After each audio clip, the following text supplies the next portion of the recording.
industrial, and special event staffing throughout the Southeast, Texas, Las Vegas, Salt Lake City, Kansas City, and many other locations. Staff Zone has plenty of work for you, and they need you now. Don't wait. Go to www.staffzone.com and find a branch closest to you. Work today, get paid today. That's the Staff Zone way. WTAN Clearwater, FM 106.1, WDCF Dade City, FM 102.3. Listen. This is CBS News on the Hour, sponsored by Progressive Insurance. I'm Cammie McCormick. Nick Reiner made his first court appearance today in the deaths of his parents, director Rob Reiner and his wife, Michelle. CBS's Jonathan Vigliotti was in the courtroom. He was placed in an area within that courtroom that is called the box. It is a plexiglass room. It makes it quite difficult to actually see him directly, though I was able to get a glimpse of him. At moments, he seemed to shuffle, struggling to walk in it. He sat there rather calmly and stoically. The whole process was about 5 to 10 minutes. The only time we heard from him was when he told the judge he understood his rights to waive that speedy arraignment. The new date now set for the 7th as we await the district attorney to release the charging documents. His attorney said there are very complex and serious issues associated with the case that need to be thoroughly dealt with and analyzed. There is a deal on Capitol Hill to force a House vote on extending Affordable Care Act subsidies. Caitlin Huey-Burns has details. This discharge petition that was put forth by Hakeem Jeffries, the Democratic leader in the House, this would be to force a vote on the House floor to extend those Obamacare subsidies for 3 years, a clean extension of current policy. And 4 Republicans have now signed on to that discharge petition. They are all, these Republicans, from moderate districts that the House Republicans need to keep in order to keep their majority. They have signed on to this, which shows you how big of an issue the rising costs of health care are in these battleground districts. Former Justice Department Special Counsel Jack Smith was on Capitol Hill today for a closed-door interview with lawmakers.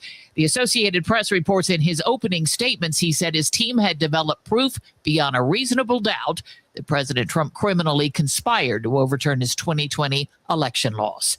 Senate Democrats grilled the FCC chairman, Brendan Carr, today for pressuring broadcasters to remove Jimmy Kimmel from the air.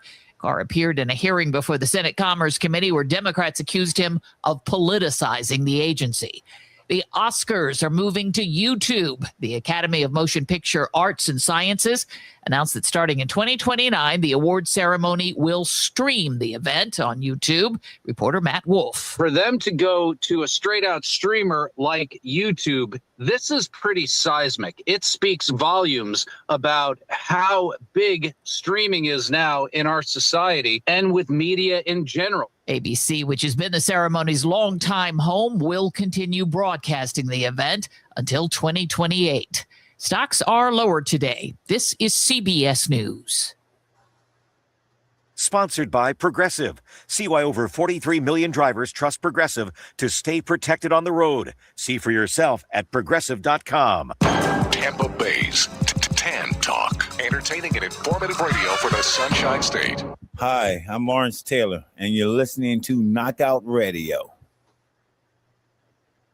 Back, final hour here, coming to you live from the global headquarters of our title sponsor, Staff Zone. And Leslie in the dungeon over there, located just outside of Ybor, that was addressed earlier by Clown Show. I had to try something, and it appeared to work, at least this week, where you end the stream and start the stream back up so that we'll be able to do the AI stuff and all that stuff that Matt is trying to learn how to do. So you want to talk more about Jake Paul? You excited? Come on, Jake Paul Friday night. Anthony Joshua. You're going to watch it? Do I watch it? Yeah, you're gonna watch it. I will watch it. But I really, like I said, I really hope he gets his butt kicked. That's why you're going to watch. Yeah, and if he doesn't, if it's starting to be lame, if the first round is lame, maybe we'll get through. I think it's 8 rounds. 8 rounds. You're not going to give him any credit if this fight goes the distance. No. Everybody that says that he's fake, everybody says he's not this, he's not that. He takes on the legitimate. If it goes beyond 3 rounds, it's fixed. It's not. It's then our buddy here, our champ, is not trying. Mr. Olympia is caving. And I'm telling you, I hate to even give Jake Paul the benefit of my eyeballs Any being credit. on the television. You don't want to give this set. guy any credit at all. No, he's just kind of he degrades fighting. He does. He degrades it. And so I just think that unless he gets his butt kicked bad, then it's joke again. And I just hate fake stuff. I hate So then this boxer, Botox. This world-renowned boxer, Anthony Joshua, is degrading the sport that he's made his living in. No, if he doesn't knock him out in the beat first the round. crap out of him. If he doesn't, 3, I'll give him 3. I give him 3. That's it. He's not, he should be wailing on him in the first one. The first one's always kind of tough. So let's just say by the second, he's going to be wailing on him. Third, he better go down because he's that much better than Jake Paul. Just a size difference. Okay, the size difference alone, the height. So if this fight goes into the 4th round, that is nothing good about Jake Paul. It's not Jake Paul might be a little talented. That Jake Paul might be. It's that now Anthony Joshua's on the fence. Yep, that's right. He's got you right. He's got you right where he wants you. Thinking this is all a big clown show. Yeah, that's what I'm saying. I'm going to give it, but then it's going to lose me. I'm going to turn it off after that. I'm not going to watch the whole thing. I'm not going to. I'm going to watch the first 3 rounds because I'm tired of them taking my time away from shenanigans. Okay, now let me ask you this scenario. I want real stuff. Hold on. This is my scenario. Let's say Clown Show just said it's fixed as well. He agrees with me. Well, it's a clown show. Let's say it goes into the 4th round. Okay. Round 1 is a feeling out process. Round 2, Joshua's landing some punches. Let's say Jake even lands some punches. Round 3, it's competitive, but Joshua is cleaning house, as they like to say in the farm. Round 4, 42 seconds left in round 4. Joshua throws a left. He goes down, doesn't get up for the bell. No credit to Jake Paul for going 4 rounds. Okay, 4. All right. You're setting it up to where maybe I would be a little bit. Okay, 4. I give it 4. You're making it so maybe I'm feeling like that scenario could be realistic, and that's what I want. I want realistic situations. Right. Okay. So if you're feeling it out, but in all honesty, it should be by 3. And if Joshua if he's really, I'm going to kill you and all that, he's coming out, not pulling any punches, and he should lay him out within the first few rounds. Okay. He should lay him down. He should knock him out. And to be quite honest, it should be in the first 3, but I'll give you the 4 if they're going to, maybe just testing it out. But he doesn't need to test anything out. He doesn't need to. Jake Paul's not that good. He's not good. But I'm saying, all I'm trying to get across to you and to anybody else that's listening, and of course all in the chat room, is if he goes into the 4th round and it's competitive, semi-competitive, he's lasted the 4 rounds, you've got to give him some credit for it. I have to watch it to see what's happening. If I'm seeing him land, but I don't know. Listen, if he is really competitive and it's going into the 4th round, then that just says to me that our guy's not. I mean, obviously I'm saying our guy because who I want to win. He's not doing his job. So you're saying Anthony. So if it goes into the 4th round, it's Anthony Joshua is unless he knocks him out immediately, and not Jake Paul's doing. That's right. Surprising you and everybody that can't stand the guy who's made a living fooling all of you people and to spend money to watch him. Well, I already pay for Netflix. If this was on pay-per-view, I wouldn't be paying for it. So I don't pay for Jake Paul. Okay. Something's on, it's somebody else's paid for it. I'll be there or something, but plus I won't watch him. The only reason I'm going to watch this is because there's, the Tyson thing was upsetting just because he was picking on an old man. It was just stupid. It was just so dumb. But this, okay, I don't even really want to, but I'm just going to. I'm annoyed at myself right now for even talking about watching this. This is how much I dislike Jake Paul after the Tyson fight. He's an idiot. And was his brother, isn't the brother the one that showed somebody who had hung himself in the forest? What's his brother's name again? I get them. Logan. Logan's in the WWE. Yeah, Logan's the one. And people hate how talented he is.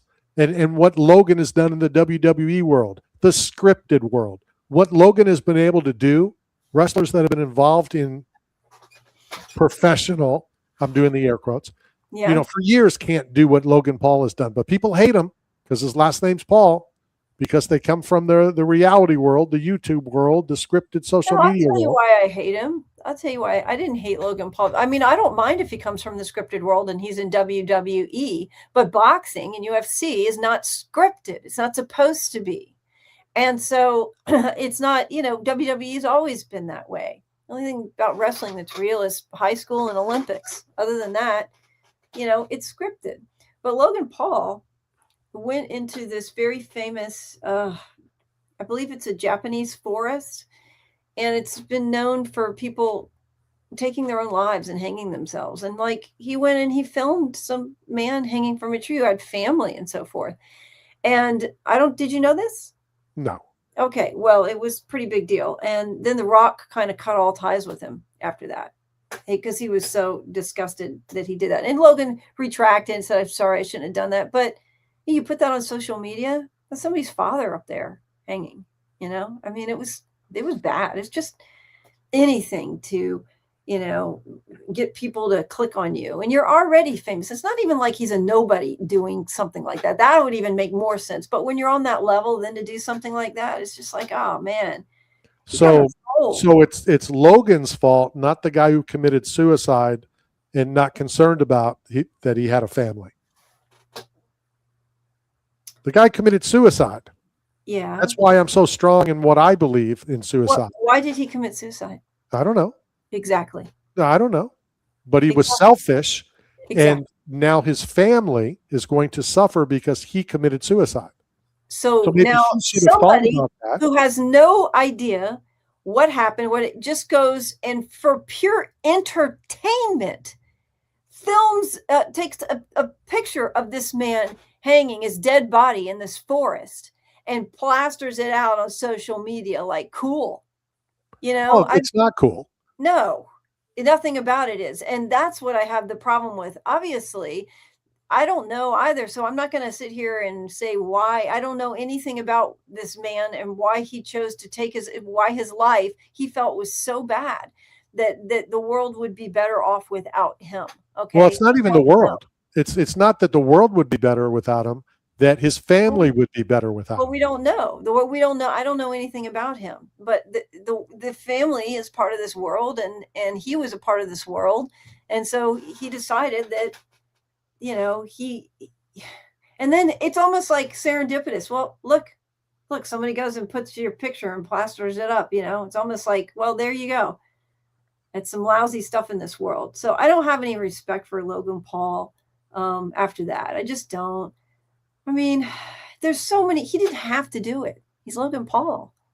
So it was a very poor choice. And believe me, he regrets it because he's talked about it afterwards, because The Rock didn't want anything to do with him there for a while. So you think that's why he felt bad, because The Rock was mad at him? I think it was probably when he realized this was it. I think he was removed from the reality, from the emotions of what is really happening. He was just all about himself, selfish. And then somebody else who means a lot to you kind of puts you in check and makes you realize, oh, wait, you know what? Maybe that wasn't the brightest idea. Maybe that was very insensitive. And did I really need to do it?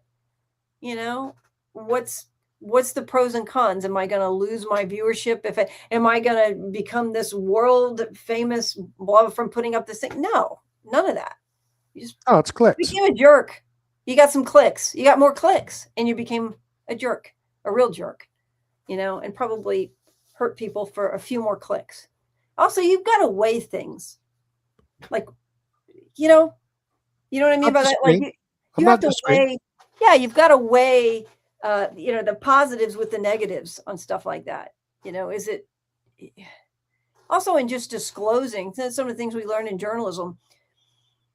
we go to journalism school, is how many people will this affect? Will you be running a family if you do this? You look at all of that, and then you weigh the outcomes. Okay, is this worth going out and putting it on there or putting it out to the public?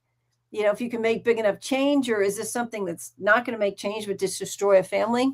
At least at my journalism school at USC, these are things that you weigh, and that was just a ridiculous choice. You think they teach it differently at UCLA? Oh God. What do you see when you look, and when you're in Los Angeles, what do you see when you look through the smog? I'm UCLA. UCLA. UCLA. Yeah, I need to get, matter of fact, I'll call Caleb, and we'll get Caleb on at the same time as you. So you guys can go back and forth with all of these jabs. Who is this you're going to put on? Caleb Benenot, former Buccaneer, UCLA football Oh, yes, of course, of course. I'm going to say this. It's going to be ridiculous, but it's true. My whole life, I always wanted to go to UCLA. I did. I wanted to go to UCLA my entire life. And back in high school and everything, I always had this dream of UCLA. And then I come over to Los Angeles and I go to LA City College, which was a phenomenal community college. People, joke around about community college. It was fantastic. Like my English teacher, I believe he told me he was the second African-American to graduate from Harvard.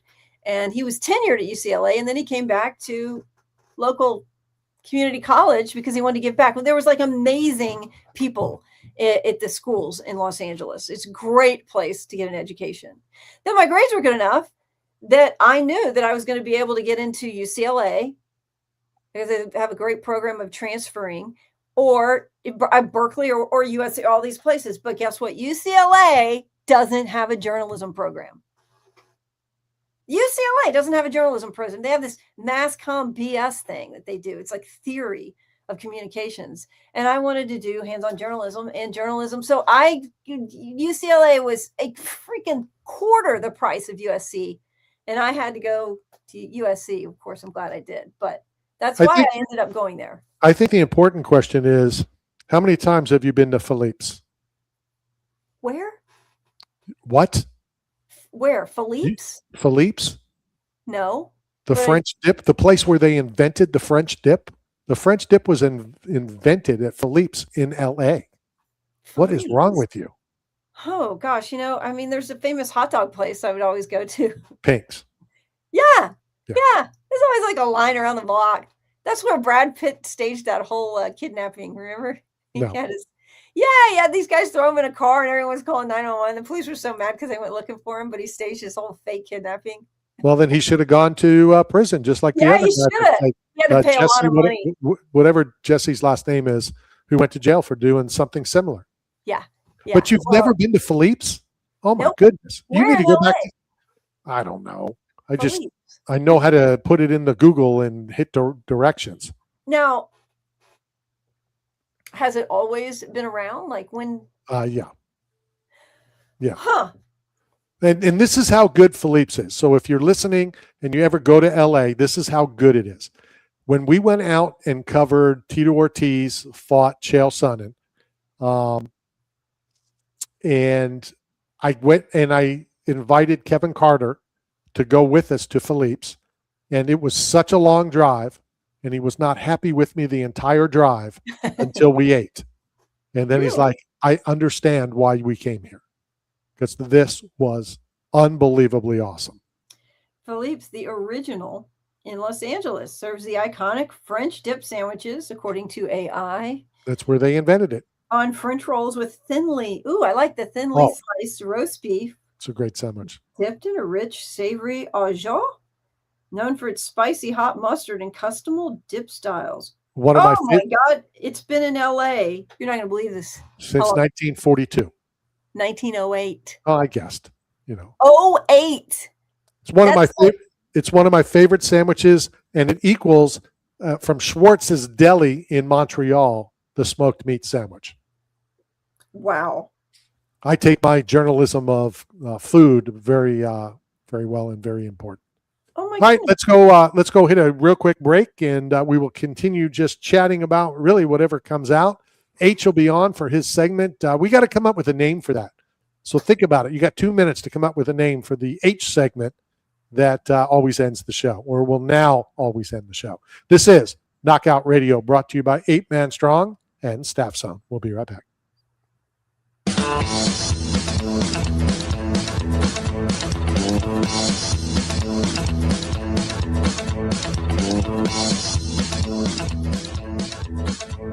Hey guys, this is Kelvin Gaskell. You're listening to Knockout Radio.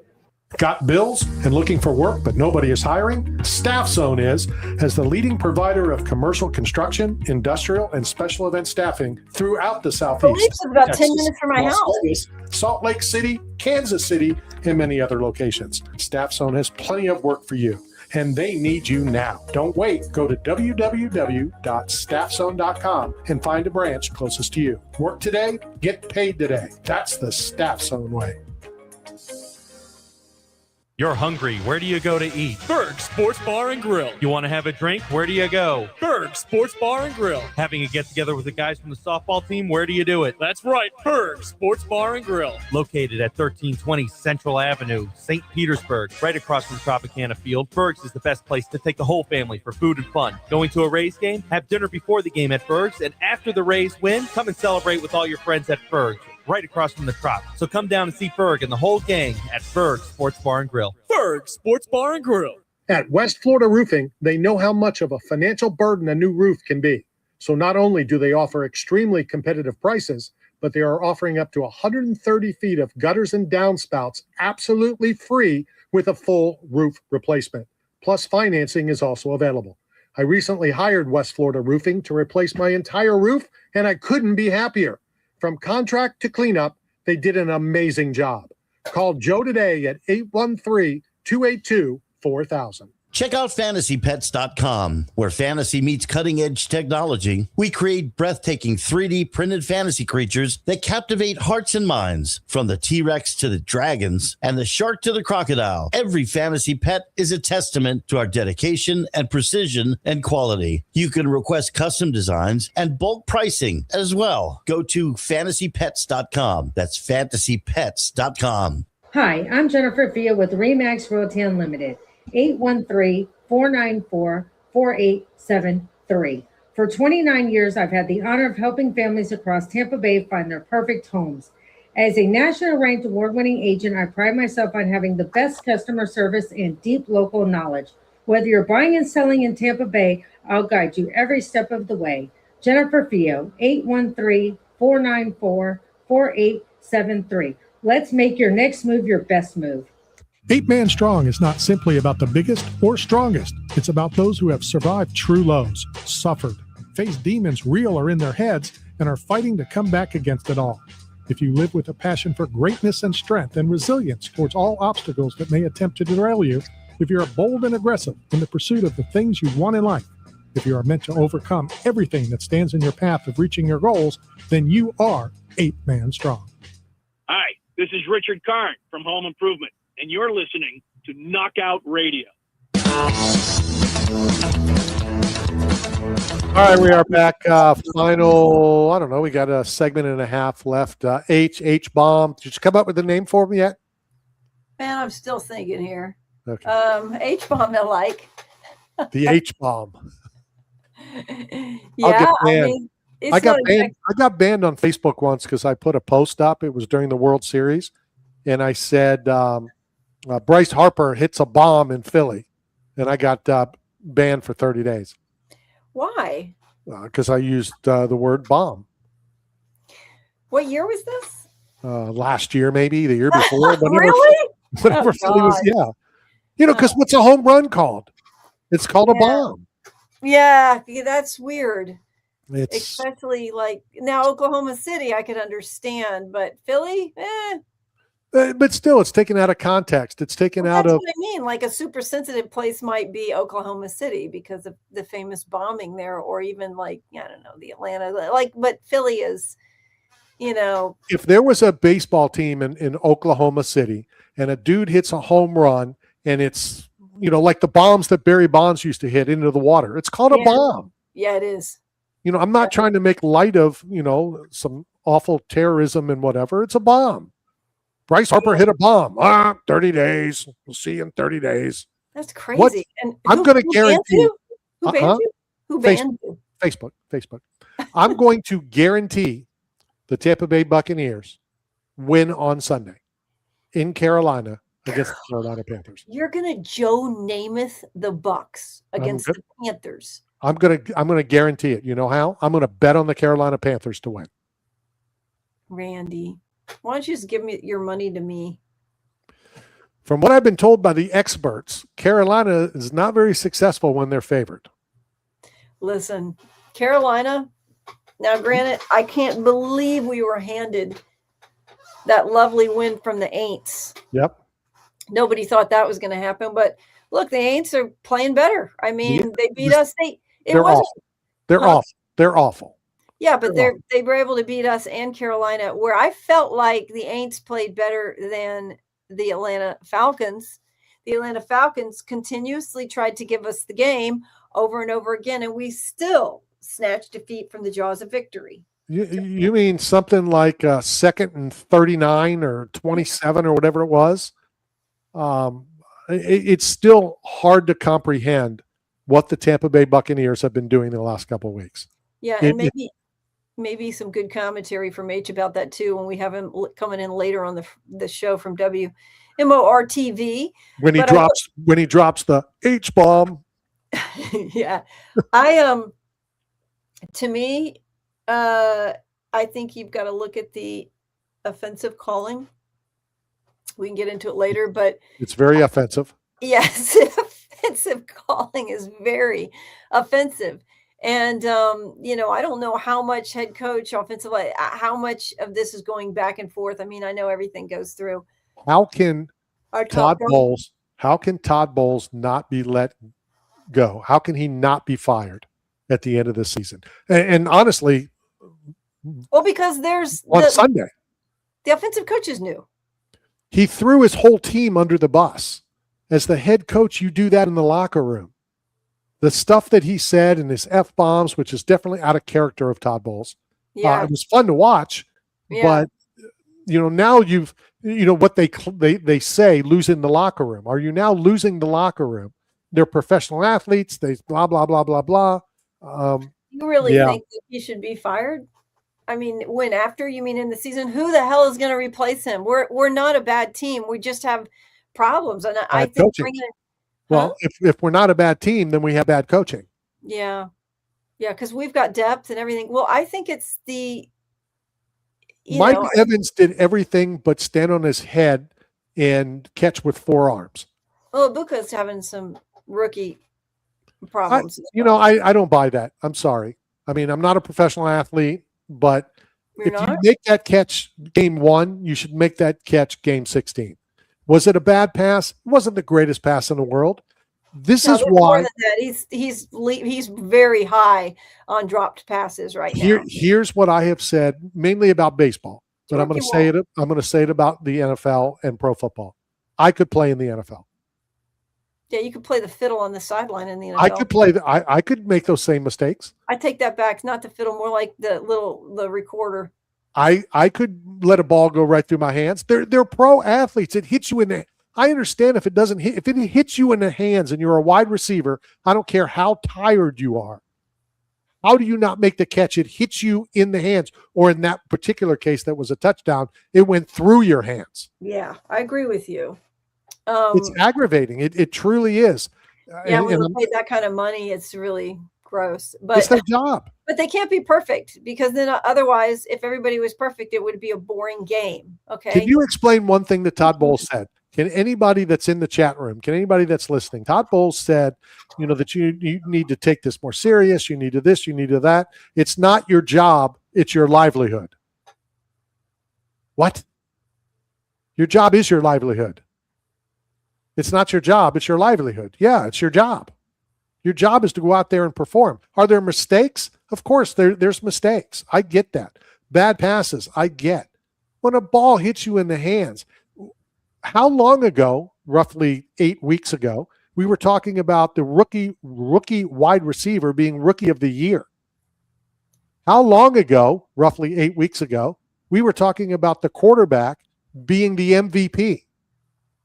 Things can't change like that. It's coaching. Well, we had injuries, but still we had good depth. And we beat two incredible teams. We beat San Francisco, which is unbelievable. We beat Seattle. But then the Rams come in. I think here's my gut instinct. Okay. Here's my women's intuition on the Buccaneers. I only want 30% of your comment. Ego.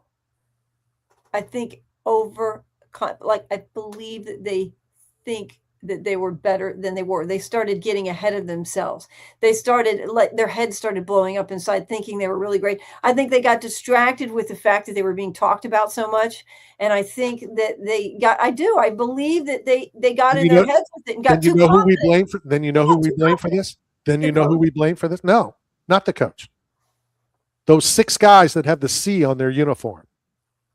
I guarantee you, and I know you're not a big fan, and I know a lot of people are not a big fan of 99. If 99 was in that locker room, ego is not there because he had the ego. And he made sure that would not have happened. I remember not too long. Okay, I'm going to throw, you're talking about Warren Sapp for those youngins here that are just tuning in. 99 Warren Sapp. The greatest Buccaneer of all time. Great. Yeah.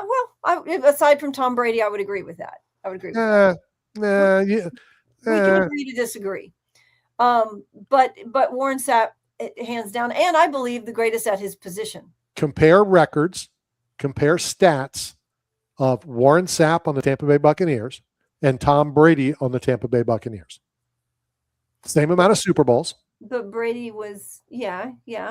Okay. Huh. I'll have to think about it. Yeah. So Brad Johnson is equal to Tom Brady. Oh, Tom Brady came in and mentally changed the atmosphere. There's so much going on. They both won 1 Super Bowl. The leadership is it's not comparable from what Warren had on the team. Okay, and versus what Tom Brady came into. Okay, Tom Brady came into a team that had no idea they could win the Super Bowl. Warren Sapp was on a team that knew that they could win a Super Bowl. And I'm not degrading. Sapp was, again, it got there. I mean, he was there when they didn't know how to win a Super Bowl. And it took years and years and a change of head coach. Yeah. But they knew they could win it before Gruden came in. They knew it with those last few years with Tony. They knew they could win it. They just needed somebody to come in and tweak, especially the offense. And that's what Gruden did. And so we got it, and Tony needed to go to a team where the offense could run itself. We switched directions. It's just that what I'm trying to get across is then the leadership in that locker room. It's coaching. It's definitely coaching. But once the coaching is over and the coaching is gone, it's being run, the locker room, the clubhouse, all of that is run by the team, run by the players, run by the leaders. The 5 C's. What are you talking about? Captains, the captains of the team. Okay. And they don't have, I'm in the locker room almost every day. Right. They don't have that guy. It's not a rah-rah guy. It's a guy who'll get in your face. Now, Tristan did get in somebody's face last week. Mike Evans throwing a helmet isn't really getting in somebody's face. No, that's just frustration. Right, which I totally get. He came back. He probably didn't need to come back. They rushed him to come back. He rushed himself to come back, for that. And then to possibly not make the playoffs. I get him being frustrated. Baker's captains need talking overconfidently. I didn't see that. I don't see not that. Not now, but I think before. Now it's changed. You can't talk too you can't. I don't think I don't think that. Again, being there, being in the press conferences, on Baker's on Wednesday, Todd's every day, blah, blah, blah, blah, blah. They don't have that guy to take control. Levante David, awesome. But he's not that get-in-your-face guy. Levante David's more like Derek Brooks. Lead by example. Lead on the field. Warren Sapp was the guy who would say something. He'd make sure that nobody else was around and say something, whatever it may be. You're losing concentration. You need to this. You need to that. Step it up. Blah, blah, blah, blah, blah. And I don't see that. And it needs to be done. And they need to win on Sunday because I don't know if I'm not going to say that Carolina's going to beat them both times, but I don't want it to come down to the final game of the year. The Bucks always, we are not good in that situation historically. And I love the creamsicle for my years, but let me tell you something. It makes me nervous. The jerseys have never lost a game. Awful playing loses games. Awful players lose games. Awful coaching loses games. Playing is tied with the jersey. It's no. Come on, 0-26. You can't blame the jerseys. You can't. Oh, I mean, I believe all the Bucks need to do is win 2 of the next 3. Okay. I do too. Carolina plays the Bucks and Carolina play twice. Carolina plays Seattle. Tampa plays Miami, and they're replacing their quarterback this week. They are. So that's almost like who's not replacing a give. their quarterback? Which I'm one? sorry? Tua. What team is replacing the quarterback? The Dolphins. Tua's getting benched. Oh, Tua. I thought you were talking about Seattle. No. Yeah. Well, we'll see what happens with that. It could go either way. Usually when somebody comes in, who's They the beat backup? us. Well, not us. They beat the Bucks. Any rookie quarterback beats the Bucks. Any replacement quarterback beats the Bucks.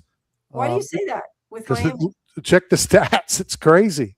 Oh. It's historically with our team, it's one of those freaky stats when Right. there's a backup. like Miami hasn't won like Tampa, hasn't won in under 32 and a third degrees, blah, blah, blah, blah, blah.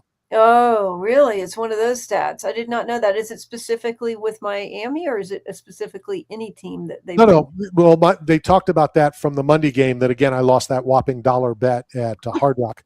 I had them all right, but Miami had to score 1 extra point, or I would have won.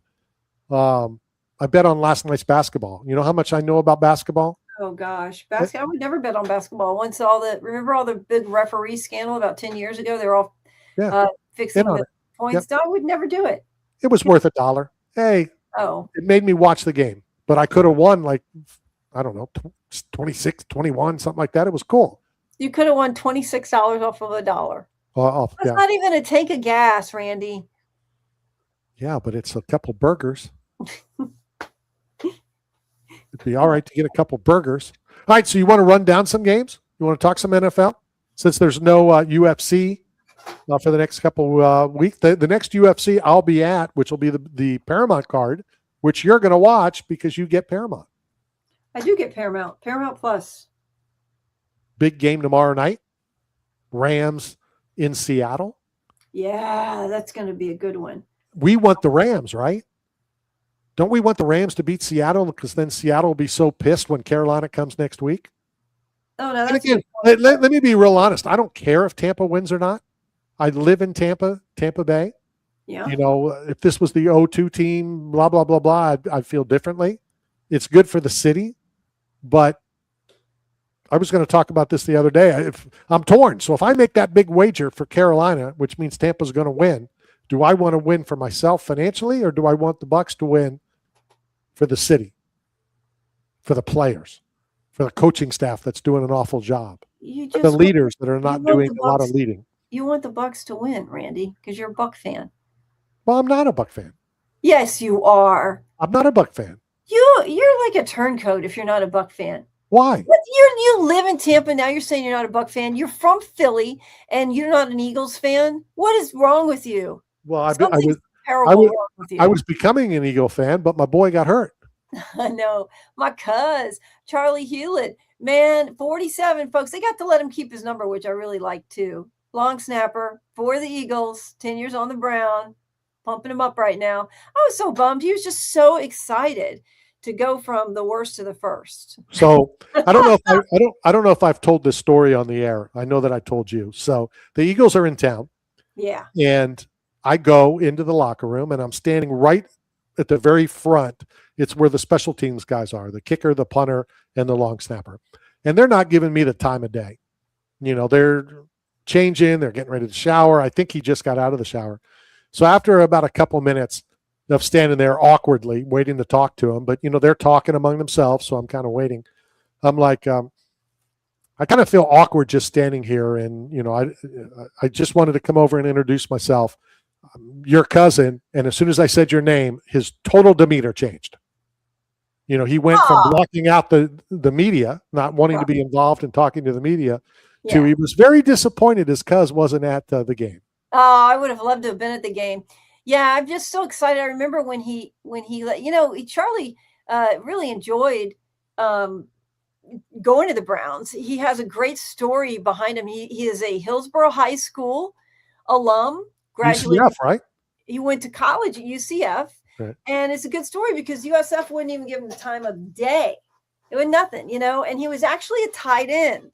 He wasn't a long snapper. He was a tight end, but he'd snapped a few, times. But the coach in high school over at Hillsborough High used his connections and, so they got this good kid and called UCF. And like I said, USF wouldn't even bother looking at him.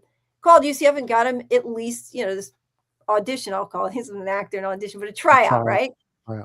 And so he ends up, redshirting, but he didn't know if he was even going to play or whatever. He's coming on as a tight end. And so it was a good story. He got to get on the team, and what happened was the coach comes out and says, "We got a problem," to all the players, He says, "The long snapper quit. Quit. Comes with a full ride. Anybody want to try out?" Tries like, "Full ride. Yeah. Let's try out." And snapped a few, and he ends up getting the position. And then he ends up making All-American. He ends up doing very well. And then afterwards, Dallas grabs him after he graduates. But Dallas has a long snapper. And, so they drive, but people think, oh, he's been drafted, or he's not drafted, but he's been, picked up by Dallas. They gave him He's a free agent. right after college, right after. Yeah. Right. So he's graduating. Yeah. And I don't think it wasn't a draft. So, Right. so It's they called a free sign him. agent. Yeah. called a They free sign agent. him.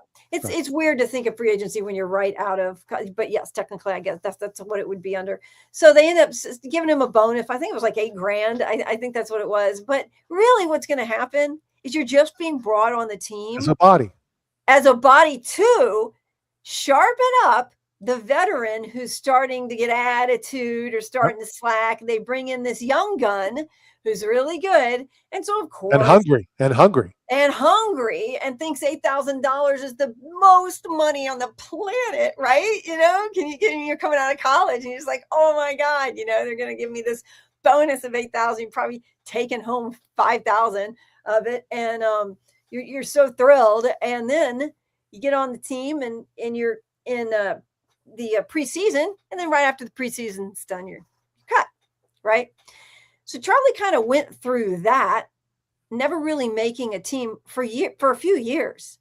And there was one point in the entire year, no one called him. So he was just bouncing around. He wasn't even on the practice teams. He was just going, they paid for the workout.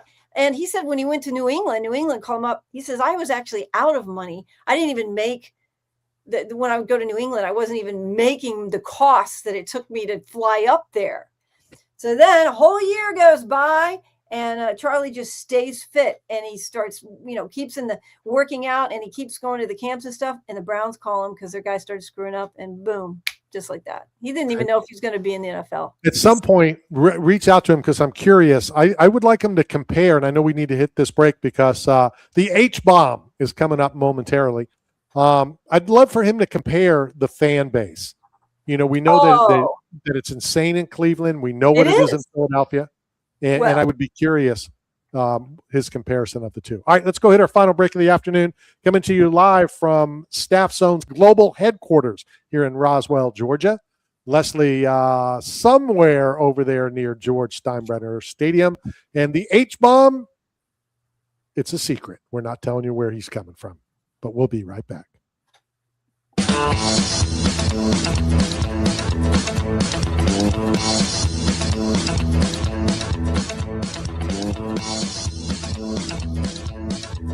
This is Bumper Pool from the University of Arkansas. We just won the Outback Bowl, and you're listening to Knockout Radio.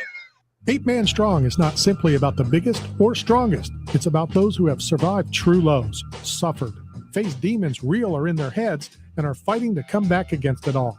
If you live with a passion for greatness and strength and resilience towards all obstacles that may attempt to derail you, if you're bold and aggressive in the pursuit of the things you want in life, if you are meant to overcome everything that stands in your path of reaching your goals, then you are 8 Man Strong. You're hungry. Where do you go to eat? Berg Sports Bar and Grill. You want to have a drink? Where do you go? Berg Sports Bar and Grill. Having a get-together with the guys from the softball team? Where do you do it? That's right, Berg Sports Bar and Grill. Located at 1320 Central Avenue, St. Petersburg, right across from Tropicana Field. Berg's is the best place to take the whole family for food and fun. Going to a Rays game? Have dinner before the game at Berg's, and after the Rays win, come and celebrate with all your friends at Berg's, right across from the Trop. So come down and see Berg and the whole gang at Berg Sports Bar and Grill. Berg Sports Bar and Grill. Got bills and looking for work, but nobody is hiring? Staff Zone is, as the leading provider of commercial construction, industrial, and special event staffing throughout the Southeast, Texas, Las Vegas, Salt Lake City, Kansas City, and many other locations. Staff Zone has plenty of work for you, and they need you now. Don't wait. Go to www.staffzone.com and find a branch closest to you. Work today, get paid today. That's the Staff Zone way. This is Chuck the Iceman Liddell, and you're listening to Knockout Radio. All right, we are back. Final segment of Knockout Radio. And unless, we can come up with something better, it's time for the H-bomb. What up, H? Wow, you're bringing me back, as a lot of my teammates, that was my nickname, H-bomb, and it has not been used in so many years. And I was like, wow. All right. After my prediction from last week, yes, that's right. I am in the H-bomb with the great prediction. Hey, Leslie, hello. Good to see you. Good. I'm glad we pulled out your old nickname and have resurrected it. I hope it's a different world now. Maybe it's not too PC, but we're going to keep it for now. Point noted. Hey, I was just wondering real quick as we get started, I want to ask both of you, do you have any recollection of the conversation we had about the game last week of what I was predicting? I don't know. I'm just trying to, if you could help with my memory at all. Oh, you want our memory to try to help your memory. Gosh. I'm guaranteeing, I know that, there's a lot of things that we're going to address over the next 10 minutes or so, but I'm guaranteeing a Buccaneer victory on Sunday. He's Joe Namath. Okay. It's ridiculous. I am. I'm going back to last week, and I think that I was taking I told you what was going to happen, right? Yeah. Kyle Pitts, 11 catches, 100. Yeah. Yes, you did. Yeah. And Kirk Cousins, go ahead, Leslie. I just, the game, we could not have snatched defeat from the jaws of victory. I know that's been said more than that game. We constantly were giving the game back to them. I mean, how many penalties? 19 penalties? I think that's what it was. In spite of their 19 penalties, yeah. It was crazy, and I just don't see now. What is this? The last 4 out of 5 games that we've lost? Is that what it is? Yeah, 6 out of 8, yeah. H, where do you put the blame? Wow. I think it's going to be evenly distributed because my opinion is that, you win as a team, you lose as a team. But obviously, there are the little nuances that contribute to the ultimate, result. Obviously, the Bucs defense is one of the worst pass defenses in the league for good reason. So for obviously, years. Well, okay. All right. But I know for last week too. So that added a big contribution. When you're at 3rd and 28 and 4th and 14, whether you blitz it or not, you got to be able to cover it and be aware of where the markers are. My goodness. But that's unbelievable. Hey, you know what? If you remember that last drive that the Bucs had the ball and could have, maintained continuity and beat the clock, or if you could have ran or whatever, but I'm sorry, before that, earlier in the fourth quarter, that interception, it was an out pattern that we ran, and that cornerback was up in the flat, and then the safety was behind the receiver, and they were trying to run an out route, and that clearly the DB was there in the flat, and it was not a good interception for Mayfield at a crucial time, and it seemed on the other side of the coin, Cousins was nailing every out route, every pass was crystal crisp when he needed it the most. So there's a blame there, and obviously, what we witnessed with Coach Bowles at the end, right after post game, and so it's got to lay with the coaches too, because it starts with setting the precedent and managing it. So here's my question to you as a former Yes. player. You've been in the Yes. locker rooms. You've been around it. Yes. Todd had a total meltdown, which is awful. Yes. Yes, Todd threw the entire team under the bus, which is awful. Possibly Todd's lost the locker room. They're going to say no. Here's where I'm putting a lot of the blame on. The guys that have that C letter on their jerseys, because they need to take control. Once the coaches are out of the locker room, it's you players that are running this, you're self-running this team. And I think the captains of the team need to step up and get in people's faces like old school, like Warren Sapp used to do. Brooks would do it differently. And I talked to Leslie about that. He, did it differently, spoke softly, went on the field. As a former player, tell me your thoughts on that. Well, I would agree with you. Leadership is there, but it was evident on the sideline. It was great to see Mike Evans back, right, with a big game, contributing. He finally back in. You saw his frustration. You saw Vita Vea in post game. You saw some of the veterans were going at it. So there's some kind of dynamics that there are people that are leaders and delivering and executing. Then there's something that something's going underneath as far as the commitment, the attention to detail, and commitment to winning. So, I would agree with you 100% there. Can I add to your comment about maybe if my opinion on Bowles losing the locker? Sure. The players, we in the media room, because I'm plugged into the audio board, and I'm in 5-6 rows back. So when the first F-bomb came, I was like, wait a minute, did I just hear, it's so surreal. Did I just hear that? Was he saying, what was he saying? And then all of a sudden, then number 7, 8, 9, 10, and then I'm like, this can't be happening. And then literally after he got done talking, that media silence for 3 or 4 seconds, we're just all there in shock.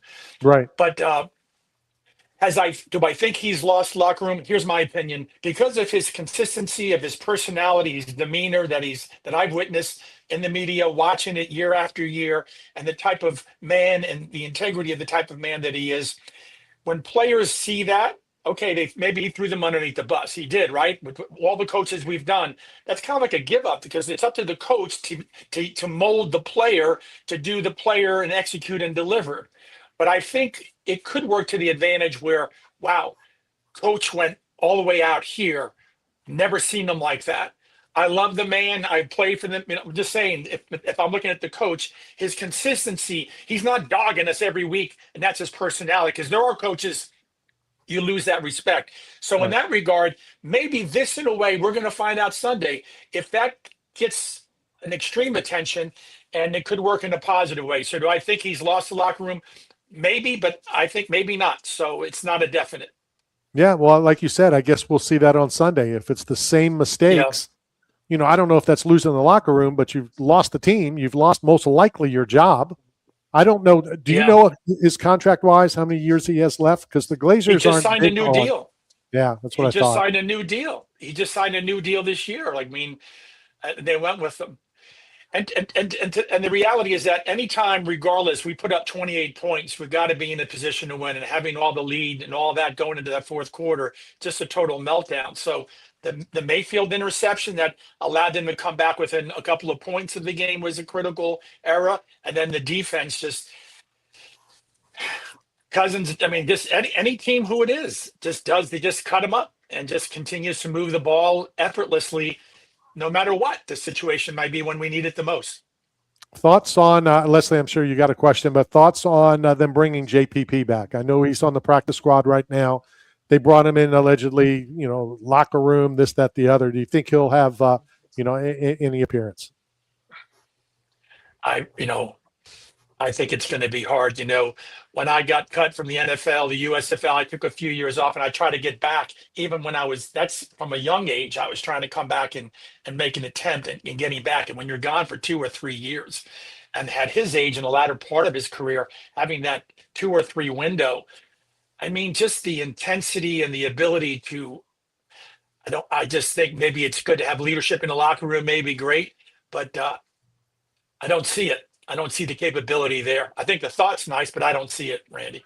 Well, and the problem with that would be a lot of these young players don't really know who JPP is. They may know of him, Yeah. but they don't know him. And so whether that's the guy to come in and kind of take over the locker room, I don't know. You got something less? Well, I was just thinking of Phillip Rivers, when you're talking about coming in years later, I'm kind of curious on what you think's going to happen in that game with Phillip Rivers, behind center.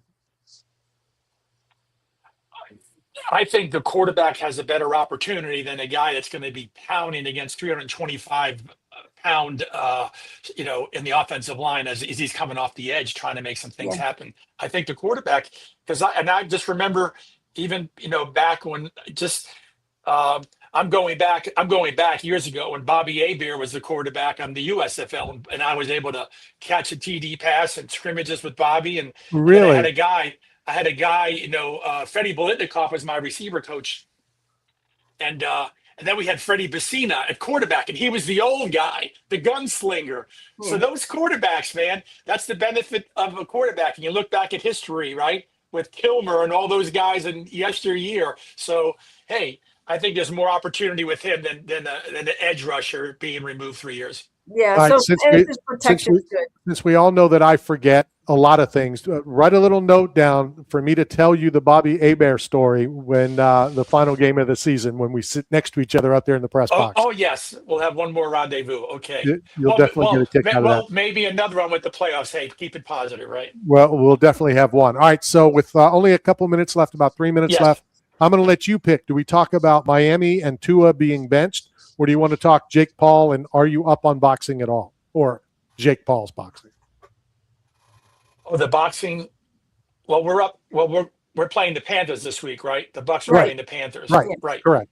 No, I was just asking your question on Tua being benched. Oh, as we move into 2 weeks from now. Yeah. No opinion on that right now. I'm just focused on the H-bomb is locked in on what's coming up in front of us. So, all right. So then talk to us about the Carolina Panthers. The Bucs are favored by 3 points, right? So they're getting their +3 on the bet and looking at it. Panthers are going to be tough. They have one of the best running backs the last 5 weeks in football, as we know, with Rico Dowdle. He's the best running back with close to 700 yards rushing. So you get a ball control offense. You've got a good wide receiver for helping Bryce Young out. You got McMillan on the 6'4" on the out. You've got a lot of tools. It's going to be a close game, but I'm looking for the Bucs offense to continue to mature. I think the defense, if we can just keep them off the field and just control the ball, run the ball, play action, put up some points. I'm looking for Bucs to beat them by 3, cover the points, and they're going to win by 3, more than 3. Well, that would be great. We control our own destiny, as we all know. What's your call, Leslie? What are you saying? Oh gosh, you know what? I just it's hard because I feel like at this point it's a mental issue on the Buccaneer team. We clearly have the talent, we clearly have the depth, but it seems like it's fallen apart drastically, over the last several games. And we've played some really bad teams, and Carolina has momentum. And I think there's a lot to be said for momentum. Carolina wants it bad. They lost to the Saints. They knew they controlled their own destiny, and now they've let that. They still do, but it wasn't as they could have been up. You know what I mean? They were in the driver's seat. They were more in the driver's seat. Yeah, they were more in the driver's seat. After what I saw, and I know we only have about 30 seconds left. What I saw, I'm taking Carolina. I think Carolina playing at home. I think that's who I'm taking. So I'm going to take Carolina, and we'll talk. And you can make fun of me next week, and hopefully I'm wrong, because then I win either way. You know me, H. I can win either way. I do see your philosophy. So yeah, we're gonna find out. We got it recorded here, which is great. Awesome. That's right. H-Bomb, thanks for your time. We'll talk to you again next week. Okay, Leslie, Randy, see you guys. Take care. That is the H-Bomb from WMOR. We are out of time. Good job, Leslie. A lot of cool things we'll talk about in weeks coming up, and hopefully we have some announcements regarding some UFC events, the Super Bowl. All that is right around the corner. Until next week, this is Knockout Radio. Man. Shout out to Knockout Radio. Deep and Strong is not simply about the biggest or strongest. It's about those who have survived true lows, suffered, faced demons real or in their heads, and are fighting to come back against it all. If you live with a passion for greatness and strength and resilience towards all obstacles that may attempt to derail you, if you're bold and aggressive in the pursuit